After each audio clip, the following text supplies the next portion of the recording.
Welcome to Networking Working, the podcast where real business stories meet meaningful connections. Brought to you by Business Matching UK, the UK's first business matching membership service with a business opportunity guarantee.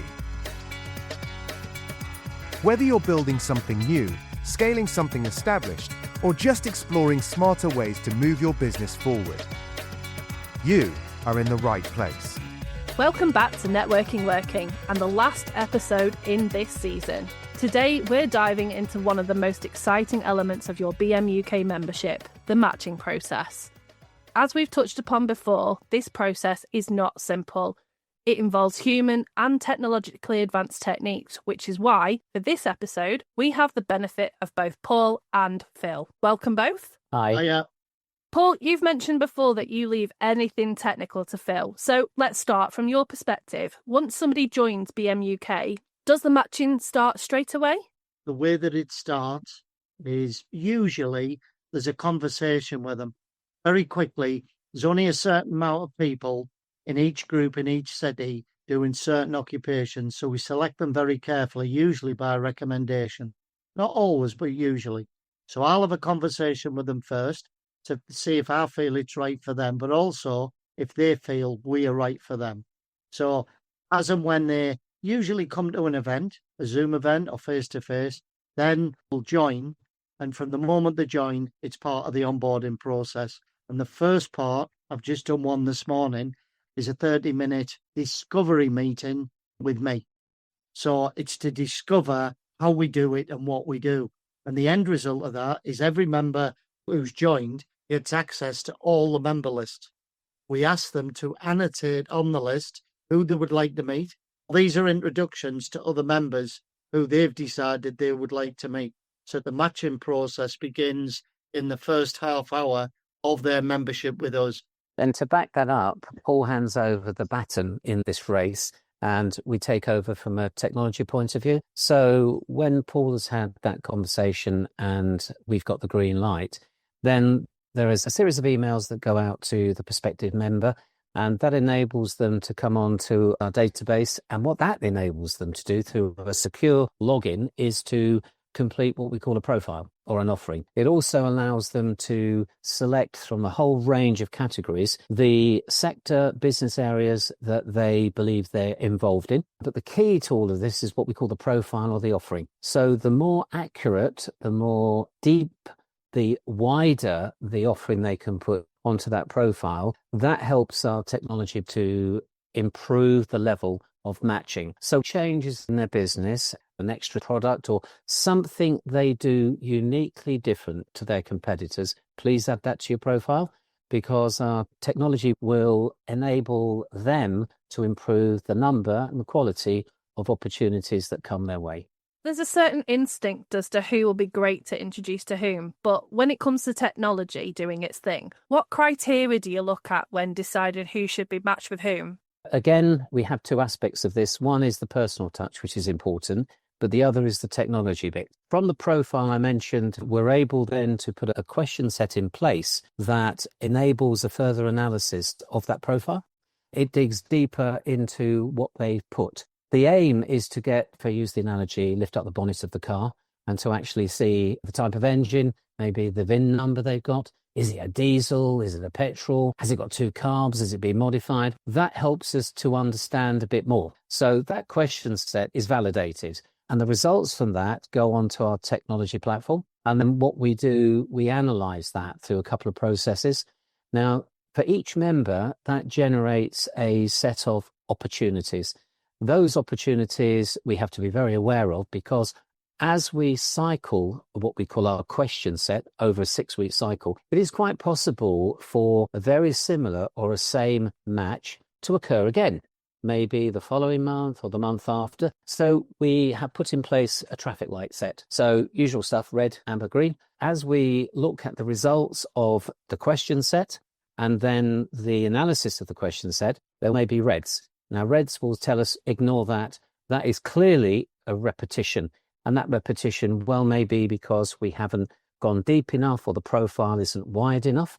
Amber is something that says it's quite close. So what we do, we look at that to the previous match and we decide then manually through staff who know members whether or not it is sufficiently different to offer that opportunity. Green is, hey, that is quite different. There is something that is going to happen that hasn't happened before, and that automatically goes out to the member. Now, when the call is made, we have the validated question set, and then there are a short number of personal business questions that are also asked. I don't mean what did you have last night to eat, but something that is very difficult to validate. Give an example. Have you got projects that are coming up that may enable you to X, Y, Z? And they're asked as well. So we try to balance the validation with the more human, the more relationship ones, and that helps us also to provide a slightly improved matching process. How often are matches reviewed or refreshed, and what triggers a change or update? Constant communication with me, of course. I do have a system to make sure that at least once a month I have a conversation with each member. It's not a ticky box exercise, because a lot of them are coming to me all the time, telling me stories. Quick example, a Leeds and Manchester presentation last week. 9 different members at the 2 locations came to me to tell me about opportunities or successes they've had, one of which was the biggest sale they've had. And this is a guy who's been in business for 40, 50 years. Another one who just actually joined and paid that day. He said, I've got more in the first 3 days than I have in 3 years from any other group, which is great. But at the end of the day, Dawn's system, she's the communications manager.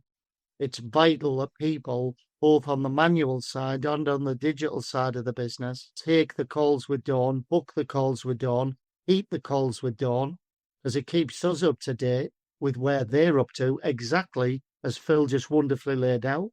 But at the same time, we can anticipate changes that are coming as to what's going on. The 4 key questions Dawn and I ask them is 1, what have you received? 2, what have you given?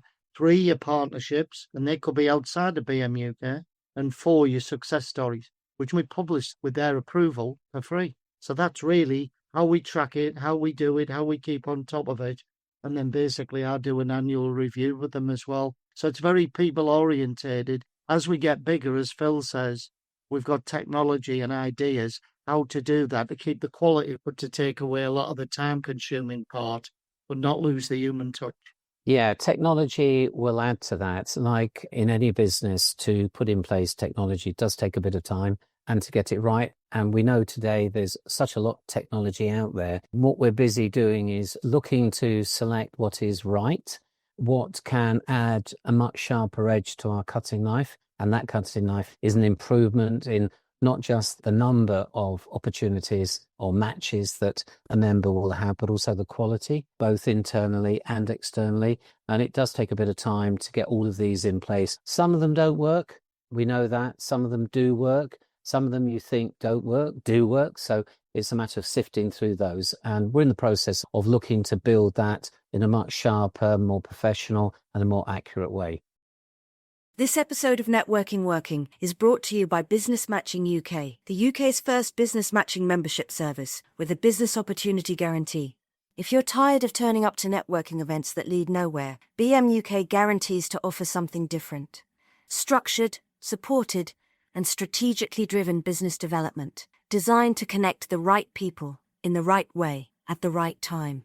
With a blend of face-to-face and online meetings, plus 7 unique mechanisms, BMUK guarantees real business opportunities, and that guarantee is the cornerstone of what makes us different. Stop chasing leads and referrals. Start matching with meaningful opportunities. Register your interest today at www.business-matching.co.uk.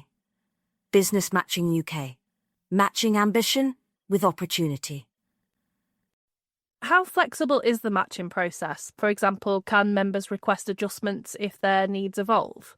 Yeah, I go back to the profile. So a major level of responsibility would be if I'm a member and I've got something changing in my business, we need to encourage members to go to the profile, their portal, go onto it and make those changes, make those adjustments. In my own industry, I might be cabling, so I would put cabling in because I'm an IT and a comms company. Don't normally do that, but I might have an expertise now, might have an engineer. So unless I put that into my profile, then part of what we've talked about will be missed. because they don't know that I do that. So keeping the profile up to date is very important. That's a key for us to be pushing out and pulling in, and for other members to know what any one member can do. What sort of feedback do you get from members about the matching experience? I would say very quick to come and tell us good news stories, because they know that's gold dust for us and also for them. They're quite proud that they're part of something that not anybody can get in. For example, if you're the HR person in the group in Leeds, you're the HR person. And unless that HR person ever leaves the group, nobody will get that place in Leeds. So they're quite proud of the fact that it's there for them. Now, I'm not saying for a minute it works for everybody all the time, but remember, going back to previous episodes, we are passionately serious about being the first membership group in British history to guarantee business opportunities. We mean that, and that's what we aim to fulfill. We might not fulfill it with everybody, but really we're looking for nigh on 100%.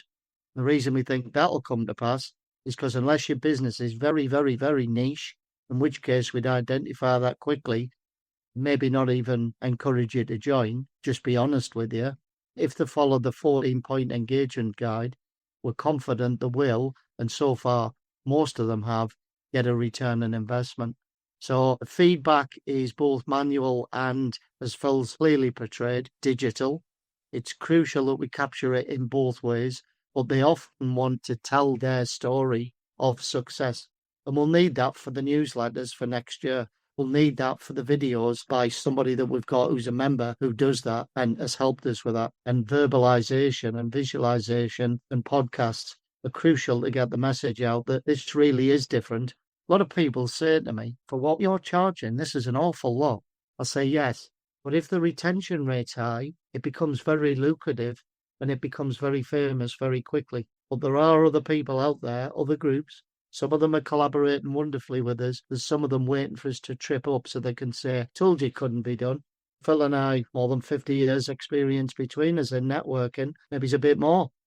At the end of the day, we know nobody's done this before, either because they didn't feel they needed to, or they didn't dare, or they couldn't work it out, which without the technology, it couldn't be done. On the technology side, I'm more protected than Paul. So we encourage members to be very clear and honest with us. If there's a problem, an issue, something that they know could work better, if it's not working correctly, we want to know. Because at the end of the day, we can paint a picture, but that picture may look nice to us, but to you guys, it may be horrible. So it is important that feedback comes, and we're quite prepared to be knocked on the nose. It's constructive. The aim is to change what we know now isn't working and be able to move forward with something that is better. So it is a development and then an evolution. How does this process set BMUK apart from traditional networking groups where members are often left to figure things out for themselves? I know I've touched on this in previous podcasts. This is my opinion. I'm sure Phil's got his. We've both done a lot of networking. The traditional group, there's two. You either go along for free, and it's a free-for-all, and it's a day out of the office, and you see your mates, have a coffee, have a chit-chat, and if you get anything from it, it's a bonus. It's free, but it isn't free. You're spending your time, your petrol, your car parking, especially with the way things are economically right now. You need to look at that, and a lot of people are. They're voting with their feet. Now we come to the business membership groups where you pay. So what tends to happen is you join and pay. You're the best thing since sliced bread. They make a fuss of you.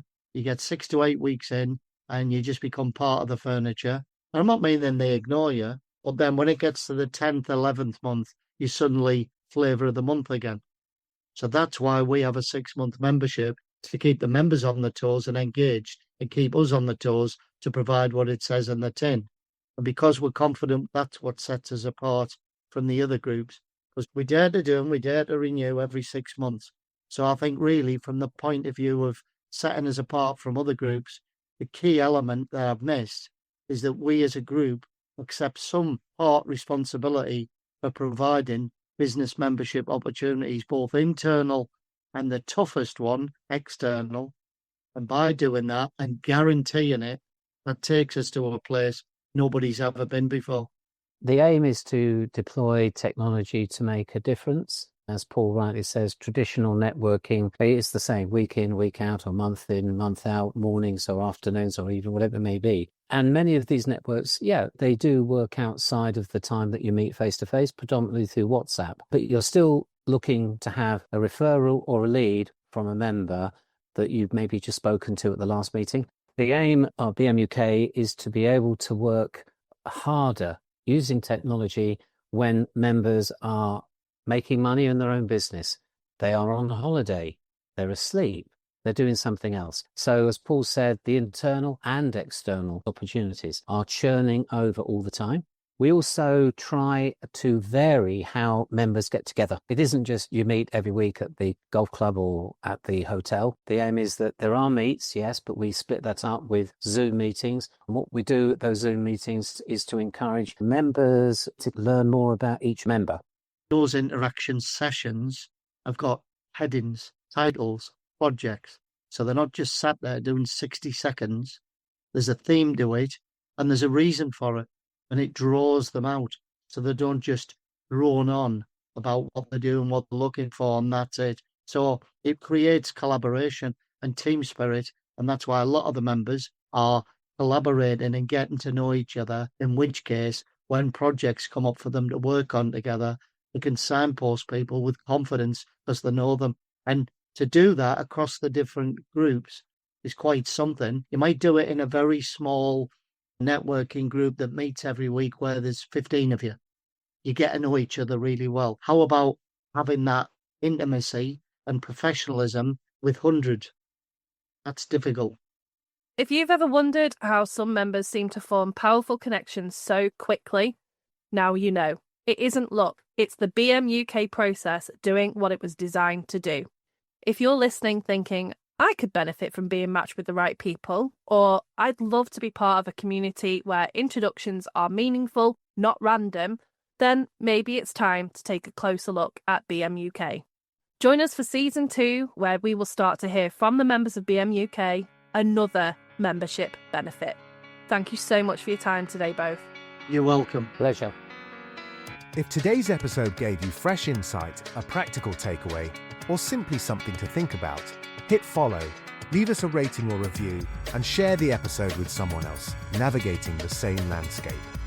Networking Working is powered by Business Matching UK, a movement changing the way businesses connect, collaborate, and grow. If you're ready to take a more strategic, supported approach to your business development, one that's built on strategy, not chance, then BMUK is what you didn't know you needed. Visit www.business-matching.co.uk to explore more and register your interest.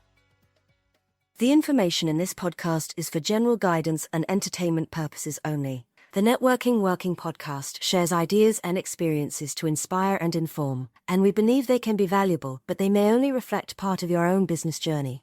We always recommend seeking independent advice and using your own judgment to decide what's right for your business. We encourage you to do your own research before making any decisions.